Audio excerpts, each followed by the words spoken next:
Grand Rising, greeting and welcome to everyone. Okay, so that last clip is it's the effects. Sorry for the misspelling, the effects of relationships when it comes to caregiving. But before we talk about that, we want to say welcome to August with the Peak Home Care Associates team for the Peak Wellness Hour. So excited to be here with you all today. I am Angelina here with the CEO and founder of Peak Home Care Associates, and we can't wait to get into this conversation with you all. But before we do, Queen, bring everybody in. Good morning. Happy August. Wow. August. So September, October, November, December. Are you serious? 4 more months to the end of the year. Mm-hmm. Wow. How are you preparing for the end of the year and the new year? This is the time to do it. It September, October, is. November, December. This is the time to start preparing, planning towards the new year. But anyway, thank you, friends and family. It's always great, exciting to come your way. It's Angelina and Edith. What do you expect? Listen, we're gonna give you something you will enjoy. We want your interaction. So this is the Peak Wellness Hour, Yes. sponsored or brought to you by Peak Home Care Associates, found located in Noblesville, and of course we serve the general Indianapolis area, so all cities around Indianapolis and beyond. We go to Anderson, we've been to Muncie and different places. We say don't assume, just ask us. We can work Absolutely. something out. So thank you for joining us. I'll let the Queen introduce the topic for the day. Yeah, I'm sorry. I keep messing with his hair. I just got a shower. Just washed my hair, so it's doing what it's wanting to do. So y'all don't mind me. I am paying attention. I'm engaging. If we're looking down or around, we're probably looking at our phones, making sure we have all the interaction and we're paying attention to what everybody's saying. So we want to thank you for being here. We're talking about the effects of caregiving and relationships. And as you all know, if you pay attention to us, we go everywhere, right? So we were picking a topic and we picked relationships. So we're gonna see how this goes. Like Queen Edith said, we want to hear from you. Good morning, Queen Mother, aka Rhonda Thomas. Welcome. So, as for some of you that don't know, Peak Home Care Associates, we service our senior community, our elderly community, right? But we also service those that are of all ages that are dealing with developmental challenges. Okay. So if you know someone, if this is you, if you know someone that's in this situation, even if not, you never know how your roles in life can change. We want to encourage you to subscribe, to like, and share with anyone that can benefit from this conversation. Just a little note, we want to ask you if you're looking especially on YouTube and Facebook. On YouTube, if you can hit that bell in the corner, it's going to give you the option to get notifications every time we go live. And we're here every Saturday morning at 10 a.m. Eastern Standard Time for the most part, 10ish a.m. So we want to make sure that you get those notifications, and we want to make sure that you are able to find us and listen to replays. Or, if you come in late, you can start from the beginning and see what we got going on. I say it's always an interesting conversation with us. We never know where it's going to go, but it's always a blessing to have these conversations with you all. So please feel free to engage in the comment section, ask your questions, give your insight, and we would love to put those up as you share. So, as Queenie have said, we're talking about the effects of caregiving in relationships. Why is this important? And what are we looking at when we're looking at relationships? Okay, we're looking at significant others. We're looking at spouses. We're looking at children. We're looking at siblings, other family members, friends. This is what we're talking about. Because a lot of us are caregivers in all sorts of ways, and it doesn't require you to deal with someone that is of a developmentally challenged status or elderly. We're caregivers when we're parents, right? We're Right. caregivers when we're significant others. We're caregivers when we're friends. Okay. And what we mean by Hmm. that is taking care of. Grand Rising Queen Kathy B. So glad to see you here. But this is what we're talking about, the being in the care of, the importance of caring for one another. Okay.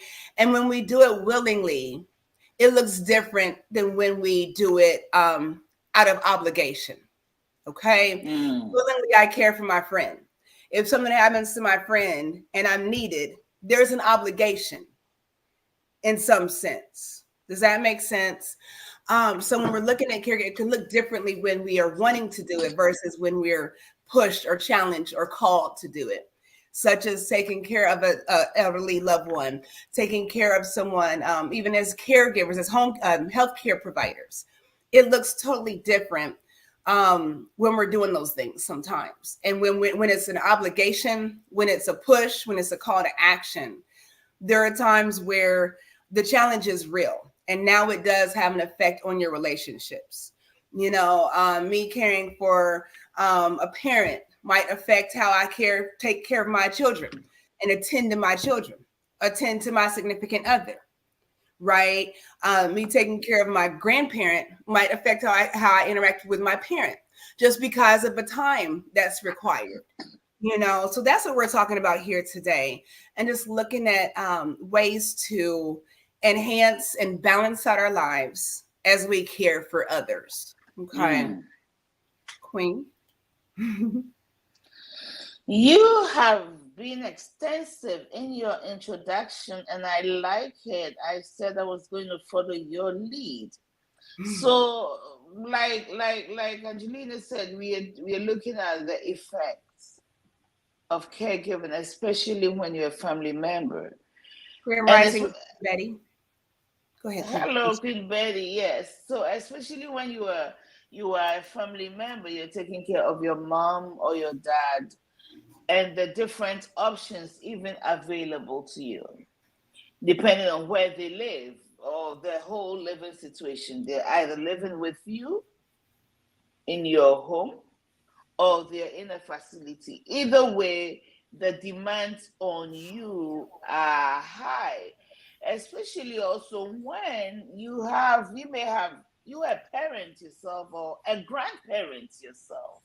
Okay, because a lot of people whose families we are supporting are either parents or grandparents themselves, and so the impact of bringing your senior, your mom, your grandmom, whatever the relationship is, but it's close enough, it impacts your relationship with your spouse. If it's not well played, it affects your children. Now you have to divide your time into like 4 or 5, and somebody suffers in the midst. But even more importantly, you, the primary caregiver, suffer if you don't manage your time well. Am I getting this right, Queen? Yes. And you know what? Interesting, because is it suffering? I guess that's where the balance has to be. Is there a lack? Can we get to a place where there's not a lack? Yes, I have small children, but my senior loved one needs something. Does there have to be a lack? Can we plan to where I can't today? I'm here with my grandparent. I can't cook today. On Tuesdays and Thursdays, that's where I am. So I can't cook. But how can I make provisions? Can I get up? Can I cook ahead of time? Can I cook the night before? Can I, what preparations can we make where there's no lack? Where there's a balance, where there's no one suffering, or there's a minimal consequence, negative consequence to doing something positive. Yes. Right. And when I say suffering, I don't mean you are suffering, but something you use lack, but something is giving up. You're giving up something as a place. So there is a lack, there is a gap, there is you see. I don't know how to put this. Let me not go where my mind is going. But there's please do. I understand what you're saying. No, please do. There's a lack in the gap, and if you don't take, and then especially, I know a family member. Okay, I know a family member of one of our clients, and this person has said to me, Edith, I don't know how to take my hands off and allow you guys to do your job. I don't know how to not be in it. I don't know how to not be part of it. You have to be you. You have to do what makes you feel fulfilled and satisfied, makes you feel like you're doing or you're taking care of your mom or your dad. It's necessary that you are you.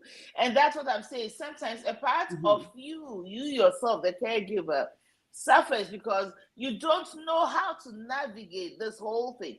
So you don't know whether you're wrong, whether you're right, whether you have to do this, whether you don't have to do this. You are delegating, but you're not delegating. So how do you play all of these roles and still be able to have peace? Be able to know that, be satisfied that you've done everything you're doing.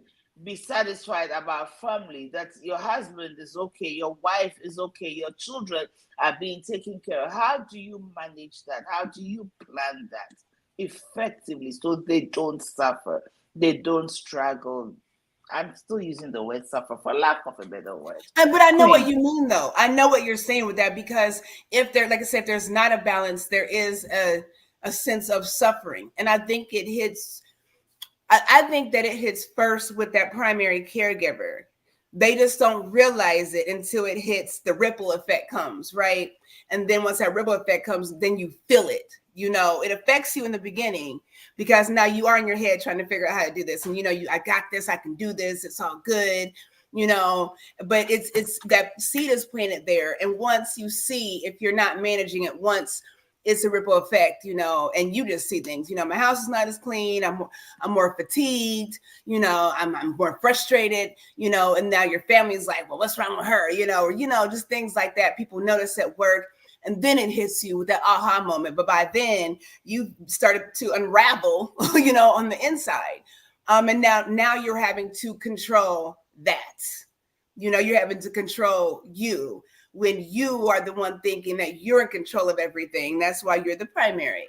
But now you have to control you. And sometimes, I don't know about you all, but for me, sometimes it's more difficult to manage me and control me than it is anything else. Yeah. And even when you have the answers, it can be so overwhelming. So the word is overwhelming. The word is overwhelming. Let's take a scenario. Let's start with, okay, my mom is coming to live with us. Okay. The way the house is set, she has a TV in her room. Okay. She loves to watch game shows. She has a TV in her room, but the rooms are closed. Mom doesn't hear well. So the TV is loud. Maybe daughter, who is also a parent, or his or her spouse, one of them, works from home on conference calls and all those things. The TV is glaring. My home office, when I'm sitting downstairs in my home office, I can literally hear the TV. I have a Zoom conference. How do I manage that? How is this? Or my husband, or let's just say my husband's mother is living with us. So, or my mother is living. My husband has an office in the basement. Okay, but the TV is so loud. I'm gone, running around, maybe running errands for my other children, for my children, for whatever. How does my husband manage my mother's TV watching? That kind of thing can be overwhelming. And if it's not properly managed. Well, thank goodness for good example. So here, let's thank goodness for technology. So here's one. There's a situation with that. So why not do everything is wireless now? Why not do wireless earplugs for the TV? Oh, for mom. For a senior. I'm just, and this is a real scenario, you all, that she just explained, and I'm giving that quick, just in one solution, to say that sometimes we're so overwhelmed in the process that we don't consider rearranging things. So yes, it's uncomfortable for my loved one, to be blaring this. It's not their fault. Maybe they don't care for the head over earphones. Okay, that's fine. Well, you can get this little Bluetooth that goes around your ear. Isn't that fair when they don't like things around their ears? Well, we got to compromise. Okay. Let me So, ask you this question before you continue. We're talking about a senior who does not hear. So obviously they already have a hearing aid, which is not as great.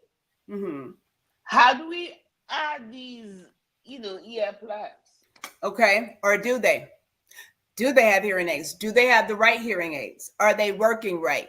And I'm again, she's giving me scenarios. I want you all to think about it, but I want us to think about the options that we have as caregivers, because again, it is a challenge, So, okay, now we have the hearing aids. So let's take it step by step. If you're not managing those hearing aids, if you're not opening the battery at night to preserve the battery, making sure they're on, making sure they're working, we can do, my point is we could do things, preventative things, proactive things to kind of balance out what's going on. But with that, yeah, sometimes you just gotta take it L. So with your scenarios, what do you say? Do you say, well, it's too close? Maybe we should, build an in-law quarter. Do you have the money to do that? What do and if that's the case, well, now we have mom's money coming in. That's her money, but we need this live-in quarter. So we're gonna take this money and build this live-in quarter. Right now, you have siblings talking about how you spent mom's money. You see all these relationship things, you all, these relationship things. This is what we're talking about today. All these things, these interactions, these interconnections that are just life. How do we Should we move mom to the basement? Then we need a stair climber. Everything is in the basement, so it's okay. She can live there, but except until there's a doctor's appointment and they have to go out. How do we bring her up the stairs? A stair climber? What? So is she able to do that? Can she do the lift by herself without a fall injury? A lot of things to talk about. Do you move to the basement with you and your spouse and leave mom up? All sorts of things. And all then sorts of challenges. We're looking at this challenge. We're looking at mom. We're also looking at hubby. Our king. We're looking at our king. Even if it's his mom, it's not because it's your mom that he's going to be. Even if it's his own mom, like, okay, mom, it's time for you to turn on the TV. I have a conference call in the next 30 minutes. Mom is upset now. She's throwing tantrums because she has nothing else to do. The TV is so low she can't hear. How do we talk to your husband or your wife? How do you navigate this thing? Because it can be annoying. That is really the truth. It can be annoying. As a caregiver, I don't get annoyed, but I don't have to be there personally 24/7 with this person. Okay, personally, I don't have to be there 24/7. But when the TV is on, you can't do anything. Yeah. Well, if it's a nice day to sit outside, somebody better sit outside and get some fresh air. Turn the TV off. We're going outdoors.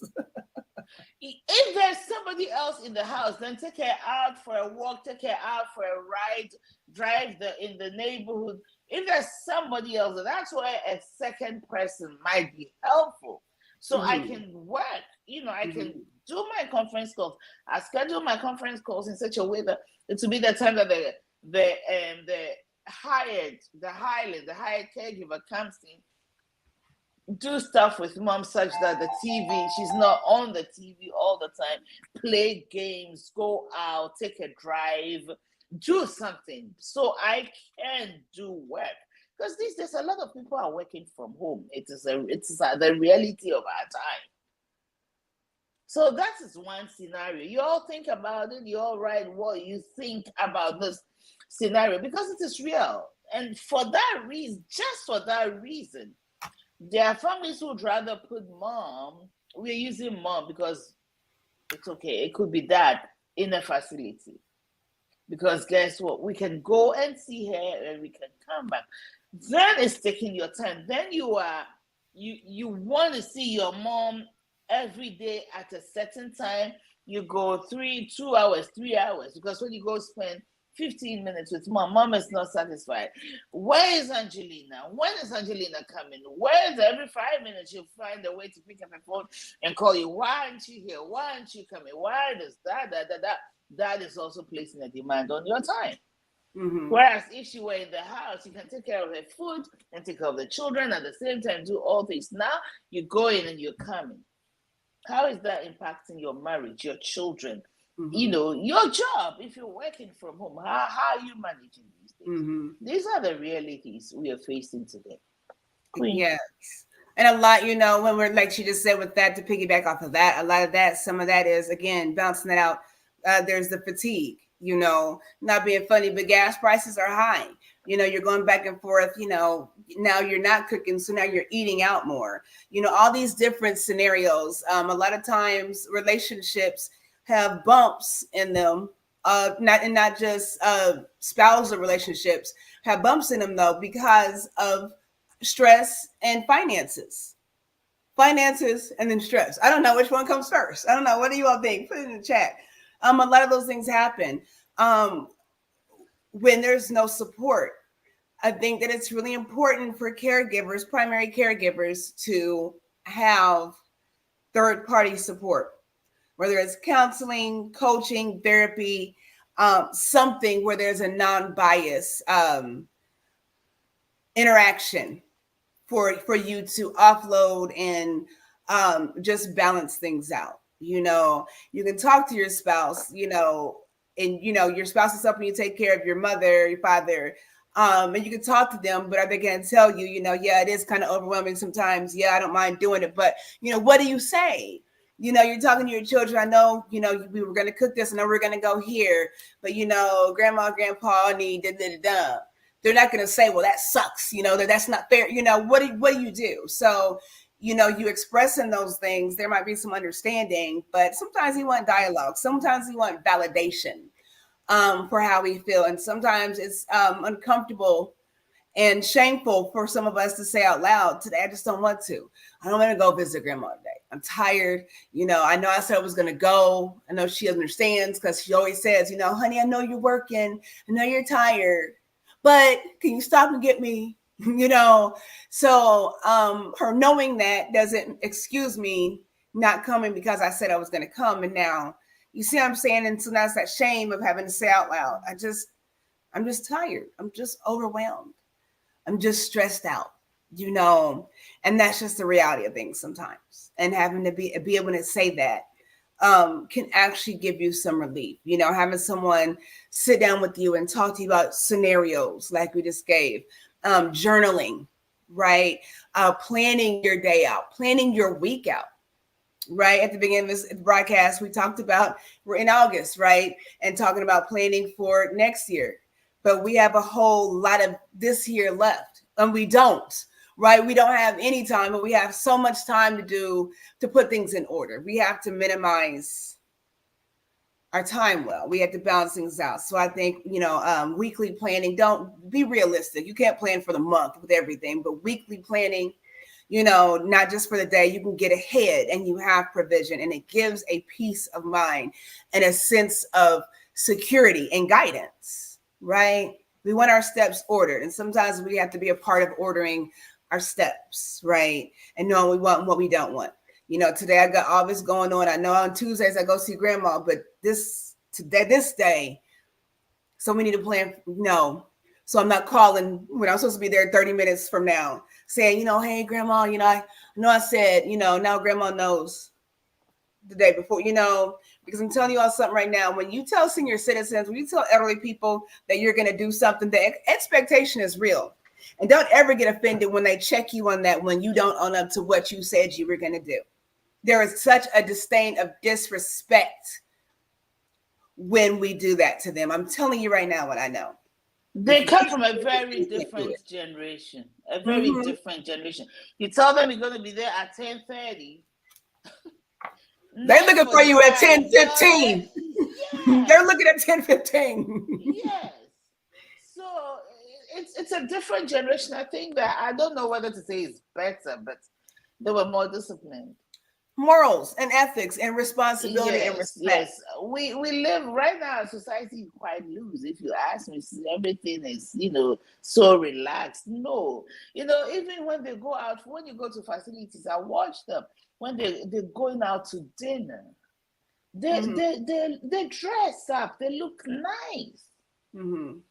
Our generation wear anything. We don't care. A lot of people don't care about how they show up. It is sad. It It is. is it is sad. And that's another thing. When you're too tired, you can show up for your spouse like you should. You can show up. He wants to take you out, or you want to take him out. He's so tired. He wears whatever. Say, it's okay, let's go home. I'll take care of my hair next week. Let's just go. And it's not attractive. Mm-hmm. We begin to one thing we do when we become overwhelmed with all these things we carry ourselves and we do.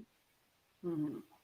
What happens is that we become, I don't want to use it, nonchalant. Is that a word?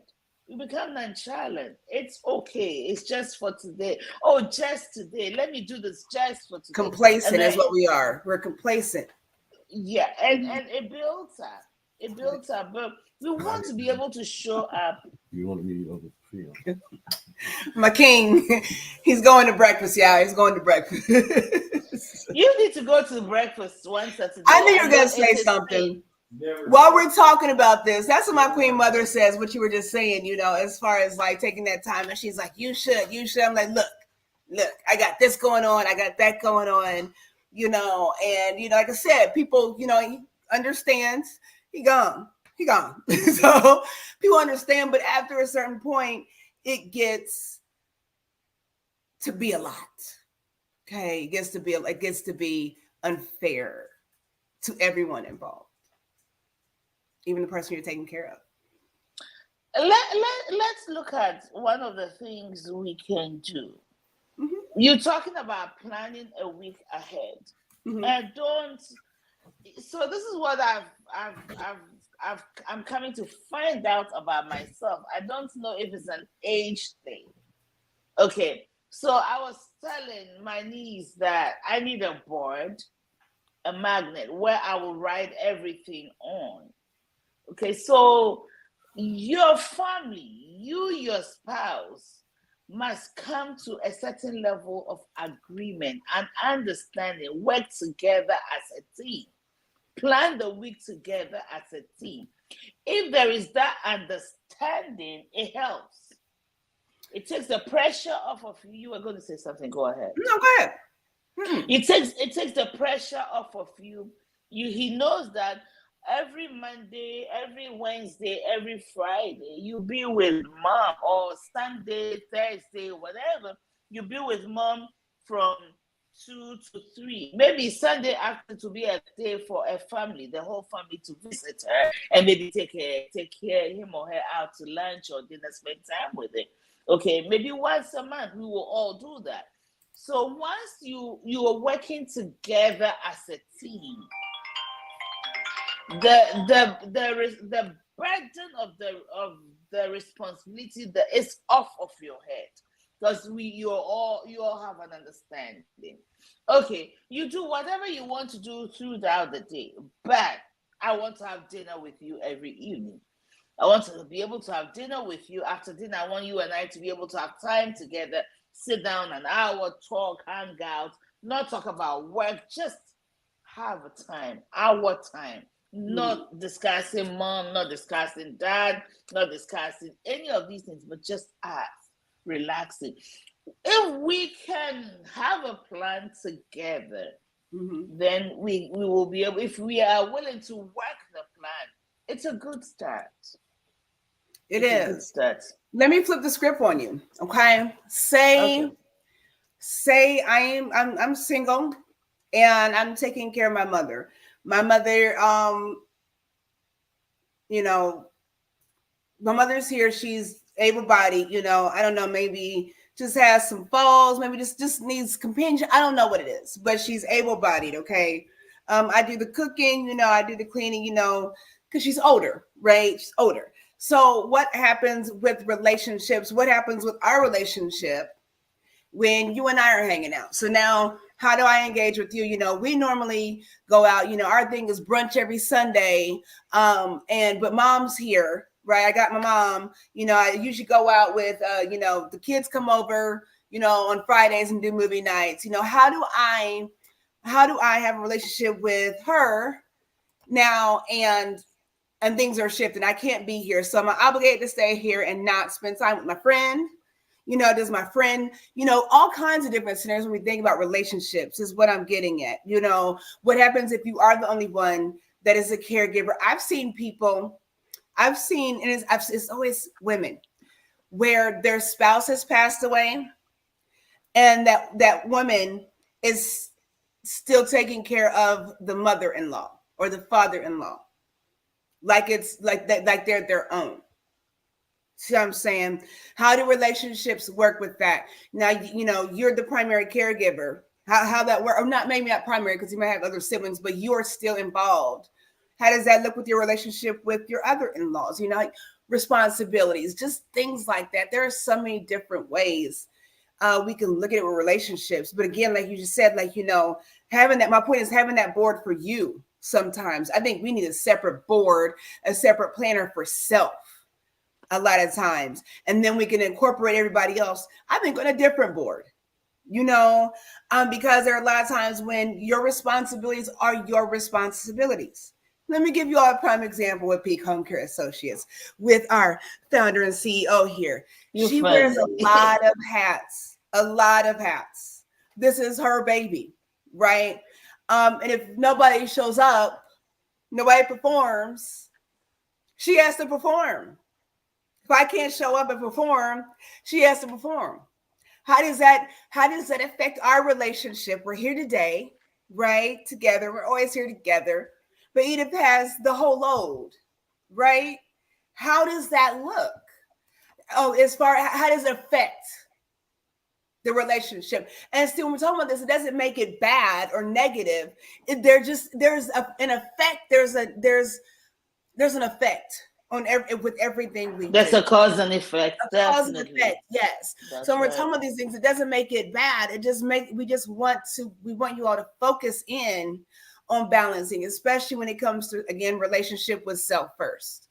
And knowing yourself. I don't want to interrupt you, but Please. You asked a very important question in the beginning. You said, what if you are the only caregiver who is taking care of maybe your mom, maybe your deceased spouse's parents, but you have a life outside of that. You have to live outside of that. That's all you're living. But there are other things that make you whole, that keeps your mental health together. One of the things I know, I mean, there may be a few selfish and maybe inconsiderate people out there, but I do know that from my experience with seniors, mothers know they don't want to worry their child. They don't want to worry them. So they know and they get it, and it matters to them. It's important you make these times and you make these dates or appointments or hangout. It's important you make them. And so, because, if you don't, the burnout is going to come. That's what we call respite, right? That time for yourself with your friends hangout help you to continue to stay centered and have the capability to take care of this loved one lovingly, without grudge, without feeling like because of you I don't have a life. You've lived your life. You may not say it, but a part of you is thinking along those lines. You can't give up life. Okay, so help. First one, okay, so if you have somebody, teamwork is important. Working together is teamwork. Second, getting help. Even if you have a family, you still need that time, that you time to go out, hang out, be with your friends, have time with your children. You have to do it. If mom can come along, why not involve her? But if not, have that time. That's my advice. Have it because it helps a lot. It makes a difference. It does. And I'm just going to go ahead and throw in a promotional tidbit on that note real quick. At the bottom of your screen is our information. That is what we do here at Peak Home Care Associates. So when we're talking about home care and what we provide as services, it just doesn't include needing daily care, around the clock care, or live-in care. We also do respite, which is important when you need that break, and it is needed sometimes when you have someone come in and sit with your loved one. You go on vacation and someone is in home taking care of your loved one that is trusted, that's going to do the right thing by you and your family. So just a little tip. I wasn't expecting to do that, but I want to share that with you all. But So let me add, if you, let's just say you're traveling, okay, and maybe mom lives with you, summertime, the whole family has a vacation, but mom doesn't have the strength or the capacity or capability to go. We can come and stay overnight with her. We can come and stay with her whilst you go. All these services are there. Don't neglect to ask. Always ask. Don't assume. I know we have a lot on our website, but we may not even have everything. So please ask. Peak Home Care Associates, non-medical home care in the state of Indiana, the county of Hamilton, the city of Noblesville, serving the entire Indianapolis general area. Thank you. Thank you for putting that in there. Absolutely. I'm going to go ahead and if you all look in the description, if you're on Facebook, if you're on YouTube, you can see those links. All our social media links, our website is on there for Peak Home Care Associates. You can see that. So make sure you go over there. Make sure before you all in the broadcast, or, just come back and look. Don't leave now. We want you to stay tuned and listen. Okay. Make sure you all go over there and check out that website. I'm putting that link in the chat right now. So you all can just click on that link and go on over to peakhomecareassociates.com and see what's going on. There's blog information over there. There's forums. There's resources there for you. So make sure you check that out and definitely share. Again, like and share this broadcast, subscribe, because you never know who may need our services. You have people that live in other states, other locations, and they might wind up here. You never know. We might have resources that can help someone somewhere else and not be there to touch them. Help them do what we're doing. Okay, because sharing is caring most of the time, depending on what you're sharing. Positive sharing is caring. So what else? Anyway. Anywho, so yeah, check that out. But back to the conversation at hand. Yeah. So relationships. So we want to make sure we have a balance. Again, journaling is so important. I think with journaling, it gives the opportunity for, if you don't have that therapist, that coach, that counselor, it gives that opportunity to express yourself and go back and read through those notes and see where you are at, see where you're going, see where you're coming from, and be able to reflect and say to yourself, that week, last week I wrote that I was really depressed. I didn't want to get out of bed. I told my truth in these papers. Right now I just don't care. I don't care what happens. I'm just over it. I'm too tired to cry. Whatever you're writing, and now you're looking a week or two later, a month later, and you think back and you think to yourself, you know what? I felt like that. And I meant that. But as I'm looking through these pages, as I'm talking to myself in these pages, things look a little brighter now. They look a little better now because you're going through that process. Okay. So again, I can't stress this enough. Having a healthy relationship with yourself is so important. And a lot of times we look at it as being selfish, but it really is self-is. It's self-actualization of your boundaries, your limitations, what you can and can't do, what you will and won't do, what you're okay with saying yes and no to. And that's your honesty. So when we get to that point, it makes it, then caregiving is a pleasure and not so much an obligation or a duty. It's an honor. And we do it with respect and patience and compassion and intent. And that's where this is going to come is the intent. What is your intention? If you're intending to help someone, it has to be positive all the way through. My husband's mother used to say, the road to hell is paved with good intentions. And if you think about that, that's so true. We start with good intentions and things just crumble around us. And before you look at it, everything's on fire, and we find ourselves in a living, existing hell out of the good intentions we started out with.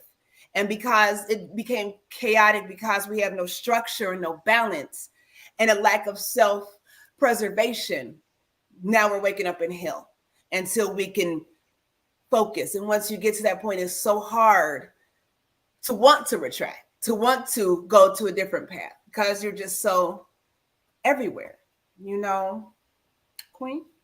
I use this word for, okay, so pillar. When you are the pillar, you have to be you have to be solid in your foundation. Otherwise, the slightest push will cause you to fall down. Yes. The pillar holds. Every good house has 4 pillars, the corner pillars, the cornerstone, the Bible calls the pillars that hold the structure. When you are the mother and the mother's caregiver and the parent and the wife and the husband, or depending on your sex, when you are those, you have to make sure that you are standing well. What does that mean? It means that you're eating well. It means that you are whatever it takes to take care of you. So greetings, Queen. So in your mind, your mind is good. Your emotions are okay. You can balance things out. You don't the slightest distraction, as in when you're distracted a little, you don't go because I was going to do the novel. You don't go there, because then you are not being the pillar that everybody's gathering around. You nobody wants to be around you. Your help is not needed because you are not together, and you're bringing misery to the people around you because they're beginning to feel like it's their fault that you're going through that, including your mom, your dad, whether it's an in-law or it's your own. It doesn't matter. Once you are leave me alone. Nobody needs your help. Help ain't help anymore. Friends, your friends see that. Co-workers see that. Everybody sees it. And it's something they see. It's your energy. It's the energy that you give off. A lot of times it's the energy. You don't have to say anything. Once you start doing all this, that energy's already exuded itself into the atmosphere. So yeah. Last night, somebody asked me a question. She said, Edith, how are you? And I said, I'm tired, but you know what? I feel blessed. You see, there are 2 different things. I feel blessed that I get to do this. I feel blessed that I work myself. I'm tired enough, but when I go home and lay in my bed, I get to sleep, because sometimes you don't get to sleep. So once again, it's all this mental thing. And when you have that mental the mental attitude, you can relate better. I'm tired. Yeah, I worked a lot on the field and I had a lot of paperwork to push, and I did have a lot of schoolwork to do, and I had to make sure I've done everything by the end of today or by 5 p.m. today before I set off to go where I'm going. My point is, we can do it, but we've got to have the attitude, and our relationships, they love us and they want us to do well. So when you begin to feel so stressed, overwhelmed, and now you're taking it out on the people who love you. Yeah. And I want to say this. I was listening to maybe I shouldn't, it may sound political, but I was listening to somebody and she was talking about friendships. How in this era we are downplaying the impact of friendships, the community we create, the friendships we make. Make time with your friends. Make time for your friends too. The people who are your friends, spend time with them. Go out with them. Hang out with them. do something and be alive. Because if you do, if you your attitude dispels all your friends, your loved ones. Your spouse doesn't want to say anything because you're going to bite at him or Mhm. her. You know what? Sometimes quiet at home is not always peace. Mhm. It's And just, I don't want to rock the boat. and not to be funny, but I'm just keep it real. As we are in relationships throughout the course of our lives, we have to be realistic. As we grow older, right? Our grandparents are going to transition. Our parents are going to transition. Hope typically chronologically before we do, right? We'll have family members Mhm. that transition. So friends and real friends, having real friends, not associates or people but friends that you can trust, and vice versa, support and vice versa, rely on and vice versa, are going to be key. I don't know if y'all ever seen what's the movie, The Green Mile, with Tom The Hanks. what? The Green Mile. Have you seen that movie, The Green No, Mile? It's a lovely no. movie. I don't want to spoil it for you, but at the end, Tom Hanks's character, I mean, he lives to be 100, over 100 years old, and he watched everyone around him die. Okay, we're all gonna die, you all. So this is not a morbid conversation. We are all gonna transition. So to isolate yourself because um of chaos in the way we are sometimes, the way we can be, is not beneficial in the long run. You'll look up and you'll be older and older and older, and you don't have anyone around you. So how we treat one another right now is important. And do you want to form lifelong relationships that are healthy so that we all have one another? These times are not getting any easier. Okay. The cost of everything, you have all, 55 and above is the majority age range for homelessness. Where are the friends, or what's happening in your life to where you've isolated people from being able to help you, to where you're there, 55 and older, homeless, without anybody, without family. You're part of a Smith family. You have a bunch of Smiths. You have a whole bunch of family, but nobody deals with you. Think about the relationships that we form. Think about the care that we give to one another and the care that we receive, that we allow ourselves to receive. It's a blessing to have someone that cares about you, that loves you. And it is only fair to pay it forward. It does not cost anything to be kind and compassionate. Queen, I want to go back to the word you used, allow ourselves. Some of us, we are not gracious receivers. Mhm. I've learned to receive. Some of us are not gracious receivers, but we must allow ourselves to receive. We Yeah, must allow ourselves to receive, because that is the way life is made, to give and to take. yeah. Okay. And see, that's Once how I you am. I become think the because take, I'm the take, take, caregiver, I don't need things. I don't need you to help me because I don't need your help right now. I'm the one that helps other people. So I don't need you to help me. No, thank you. It's okay, because I don't need it. So we knock blessings off. I know I knock blessings all the time for no reason because I don't feel like I need. But do we deserve? Yeah, we all deserve. I'm thinking of someone who has a child, Mhm. who may even be an adult, who is developmentally challenged at home. Mhm. Their relationships as well, because this is their child. The child has not necessarily lived life like Mhm. mom, dad have lived their lives the fullest. They are at an older age and they need support. We are Mhm. there for them. But your child didn't get to go to prom. Your child didn't have a first date. Your child.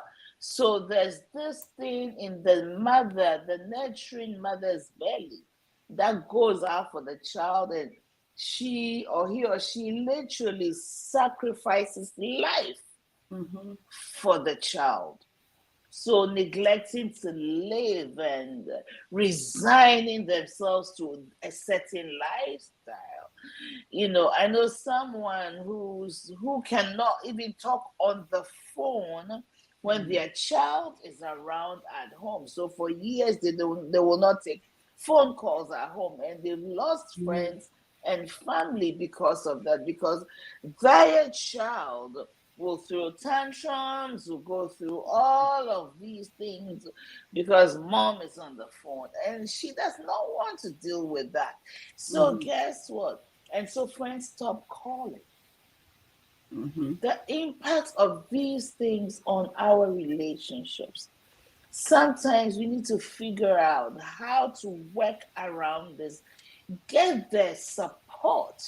Get the support we need so we can live.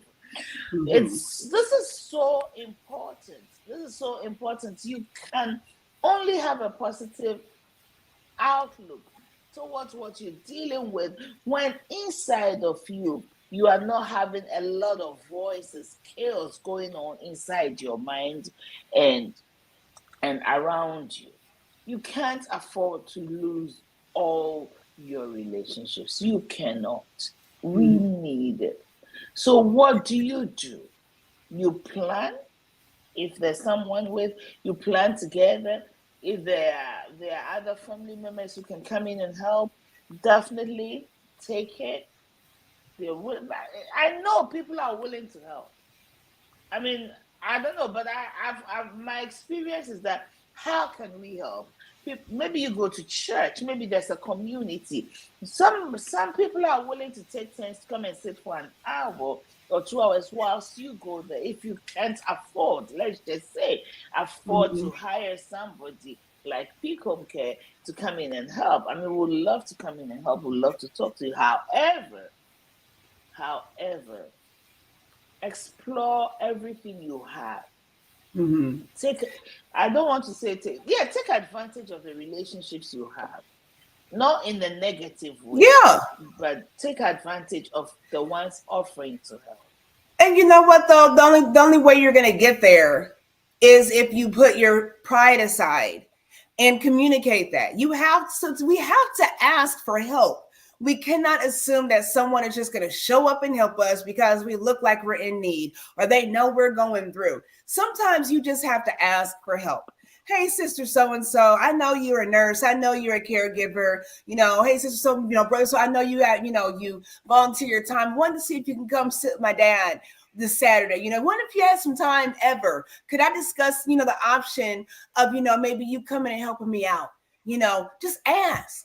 Hey, Pastor so-and-so, what kind of services, opportunities do we have in the church that I don't know about that I can maybe reach out? Is there someone in the church that that does volunteer service, that does, home care, wouldn't mind just paying it forward? There's nothing wrong with asking, but you cannot assume that you're going to get the help that you need because you're sitting out here with a sign that says anything will do, please and thank you.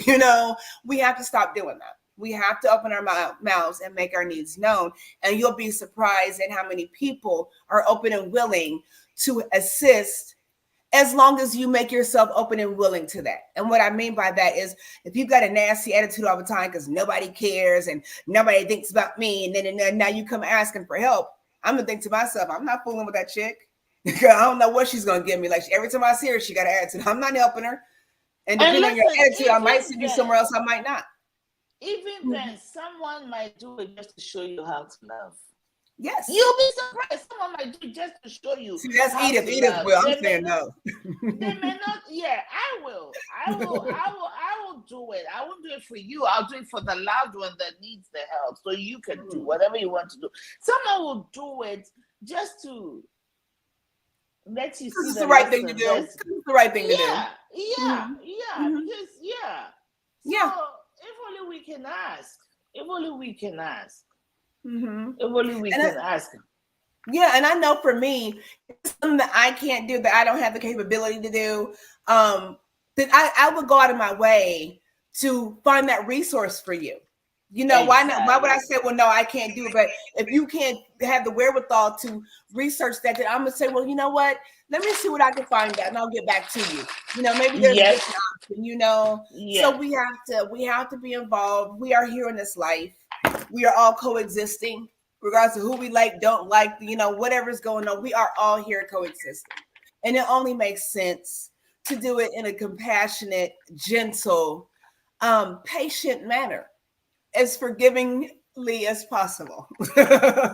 So, Yeah, and I want to bring in the culture factor. So, please. especially the culture also determines how easy or how challenging it is for one person to go and ask. Mm-hmm. Do you understand what I'm saying? Oh, yes. This morning, I had a need. I just picked up the phone and called my father's sister who lives in New Jersey. I said, "Hey, auntie, this is what I'm doing and this is what I need. Can you help?" She says, "Sure, I can help. I'm going to go ahead and do this and that." I said, "Thank you." It was easy. I picked up the phone and I called her. I mean, she doesn't owe me anything. But culture allows me to.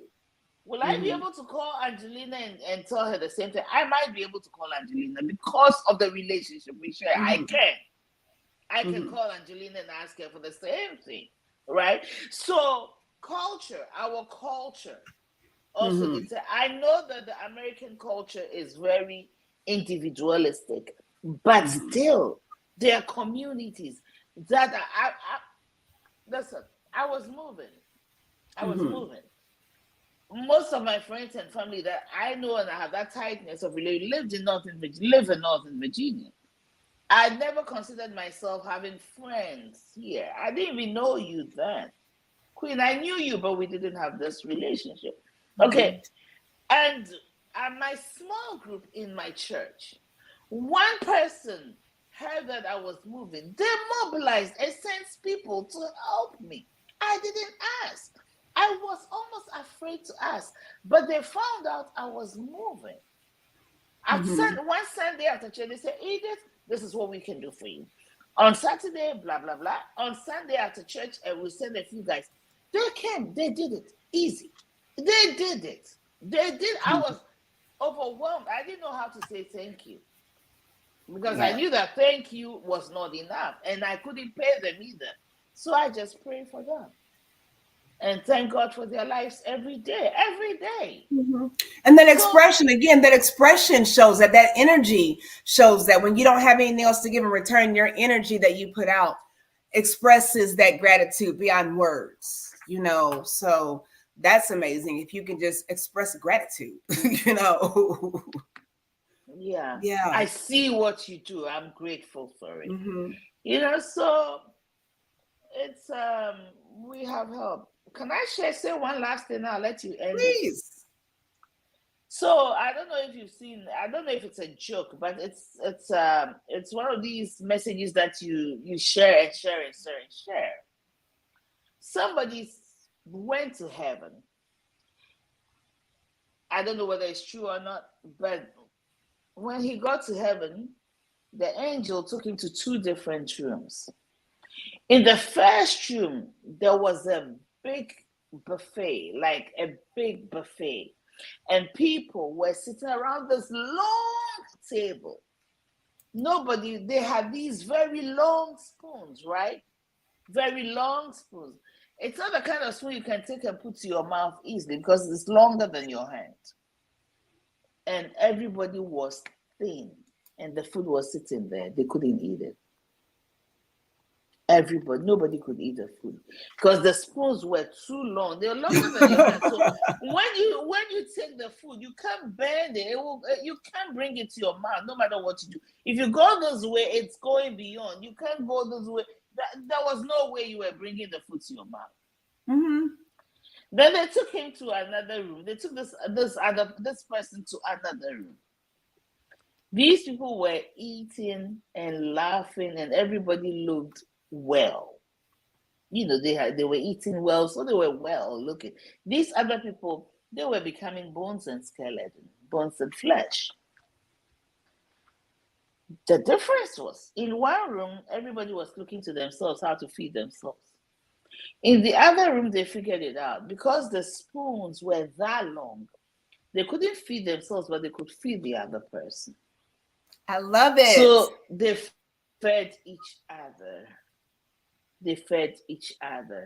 And everybody was fed and everybody was okay because there was no way you can feed yourself. There is no way.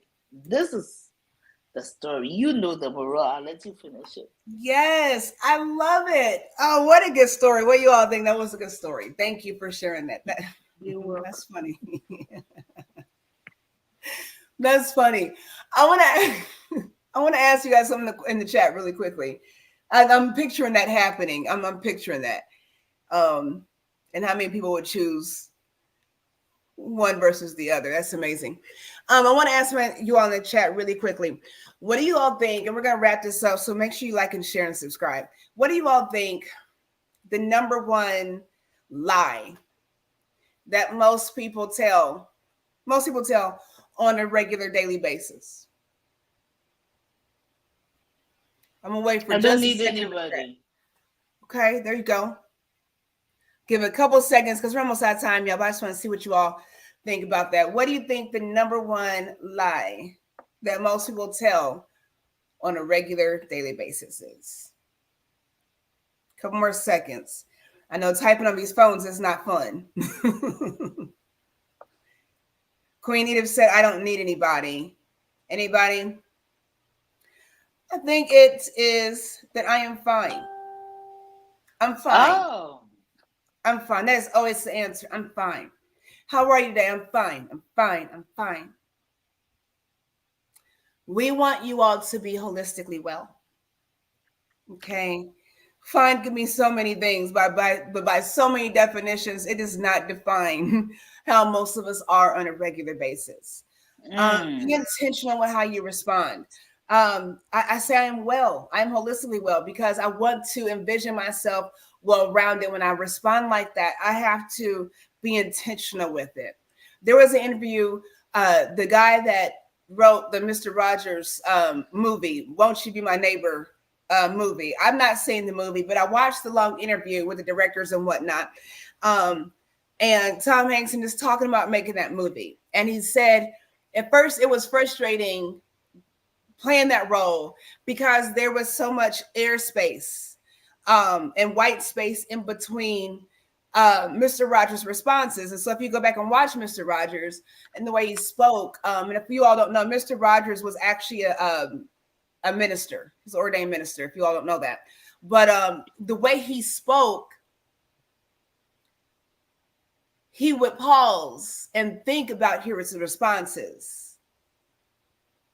to make sure he was responding accordingly. You see how I just did that? Like, that's what he would do. If you asked him something, he would delay because he's thinking about his response. He's intentional with his response. Okay. So when someone is addressing you, when we're addressing one another, be intentional. When someone asks you how you are doing, I want to encourage you all to envision how you see yourself being. And the best way to start that is getting up in the morning, making your mind up about how your day is going to be, how you are going to be in your day. Because we can't control everything around us, but how are you going to be in your day? So when somebody asks you how you're doing, you can say, I am blessed. If you're blessed, you can say, I'm determined. If you're determined, how are you doing? I'm motivated. How are you doing? I am excellent. And what does that mean, being that? What does being blessed look like? For some people, it just means staying out of jail today because I want to pop you in your face. Somebody could say being blessed means that I did something for somebody. I was of service, being blessed. I woke up being blessed just by my energy, just by my mindset. Okay?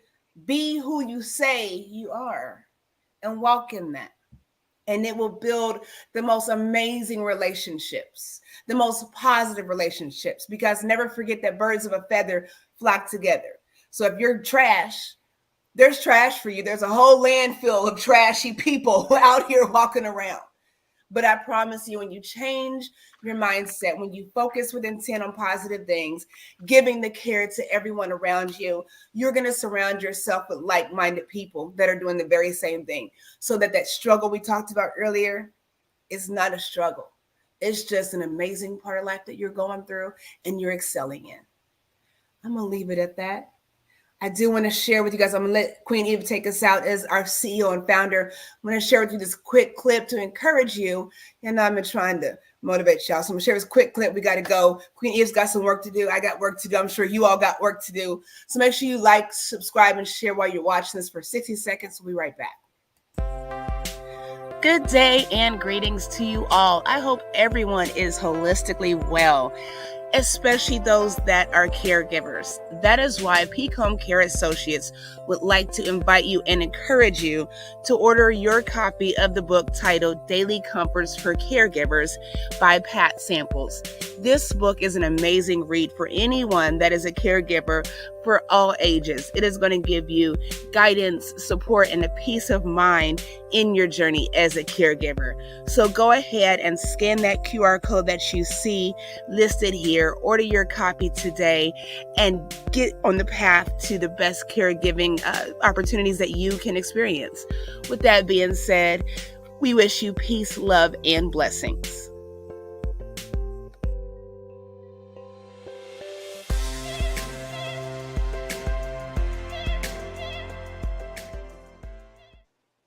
All right, y'all. So go ahead and get that copy. I'm going to put it on the Peak Homecare Associates Facebook page. So you all make sure you go over to Everything Peak and check it out. Please check out everything that we have going on. Peak Homecare Associates website. Go to the Facebook page, the Instagram page, the YouTube page. We are everywhere, and we are so excited. Are we posting to our Instagram page? Are we posting there? You know what? I'm going to put it on there today. You see y'all, see the accountability, see how we hold each other accountable, and because we're busy, but it doesn't have to be a struggle. We're all in this together, right? So definitely make sure you support. We appreciate the support. Queen, take us out of here and let's end this session and start the rest of our weekend off great. Friends and family, we thank you. We value your time. We value your support. We cherish having you on here. So thank you for making the time to be here with us. We greatly appreciate it. Angelina, thank you for what you just said. Because you know what? It sets the tone for our day, for that particular period of time in the day, whether it's, oh, I'm feeling motivated. You say it in the afternoon. From that moment on, things begin to change. You know, that's so awesome. And I'll never forget the first day you saw me and you said, "Good morning, Queen." I'm like, I'm serious. Like, I didn't know how to respond to that. You taught me that. You really taught me that. And I said, "Queen, okay. Queen Edith." You know, so it makes a difference. And you always made a difference. You know, it just drew me to you naturally. Thank you. You know, so it makes a difference. So friends and family, whether you feel like it or not, maybe when you speak what you want to see happen, you will see it happen. I'm tired, but I feel blessed. And I had to think, yes, I'm blessed because I'm doing something that puts some money into my bank account so I can, you know, maybe make an investment into Peak Homecare, into something else, or pay a bill, or be a blessing, give a gift to somebody. So yes, whatever it is, be sure to have that attitude. Be intentional about your mental attitude and the words that you're speaking, and you'll see it come to life in your life. This is Peak Wellness Hour. Our time is gone. Once again, thank you for your time. And please, we can't end if I don't tell you, we are a non-medical home care agency. We want to serve you and your family. We want to come alongside you and support you.